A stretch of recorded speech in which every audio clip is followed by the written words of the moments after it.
ಆಯಿತು. ಹೀಗೆ ಕಿತ್ತು ಗಿಡನ ಈ ರೀತಿ ಹಿಡ್ಕೊಂಡು ಬರ್ದಿದ್ರೆ ಹಿಂಗೆ ಕತ್ತಿಲಿ ಕಟ್ ಮಾಡಬೇಕು. ಕಟ್ ಮಾಡಿ ಈ ಗೆಡ್ಡೆಯಲ್ಲಿ ಇದು ಹೋದ ವರ್ಷದ ಗೆಡ್ಡೆ, ಈ ವರ್ಷದಲ್ಲ. ಇದನ್ನು ತೆಗೆದು ಸೈಡಿಗೆ ಹಾಕೊಂಡು ಇದ್ರಾಗ ಬೇರೆ ಗೆಡ್ಡೆ ಬರಲ್ಲ, ಹೊಸ ಇಷ್ಟೇ ನೆಡಬೇಕು. ಇದನ್ನು ಬೇರೆ ಬೇರೆ ಆಗಿ ಚಿಕ್ಕದಾಗಿರುವಂಥದ್ದನ್ನು ನಾವು ನಟ್ಟರೆ ಅದು ಬರಲ್ಲ.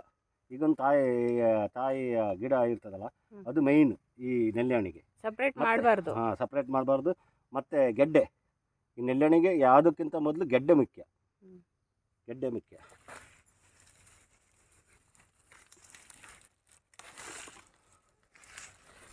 ಈಗ ಹಿಂಗೆ 3 ಇದ್ದರೆ 3 ನೋಡ್ಬೇಕು, ಹೀಗೆ 4 ಇದ್ದರೆ 4 ನೋಡ್ಬೇಕು. ಈ ರೀತಿ ಸಪ್ರೇಟ್ ಮಾಡಿಕೊಂಡ್ರೆ ಈಸಿಯಾಗಿ ನೋಡ್ಬೋದು.